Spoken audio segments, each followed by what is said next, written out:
Hi అండి. ఇప్పుడు నేను సొరకాయ జ్యూస్ చేస్తున్నాను. సొరకాయ బీట్రూట్. దీనికోసం దీంట్లో అల్లం కంపల్సరీ వేయాలండి, ఎందుకంటే జలుబు చేస్తుంది కనుక. సొరకాయ నాకు అలాగే చేసింది, అందుకుని కంపల్సరీ అల్లం వేస్తాను. అల్లం మిరియాలు వేస్తాను.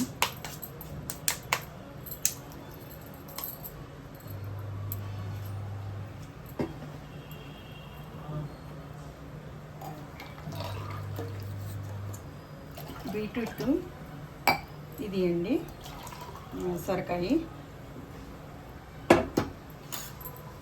దీనిలో కొంచెం నిమ్మరసం చేసేస్తే చక్కగా బాగుంటుంది. రక్తం పడుతుంది.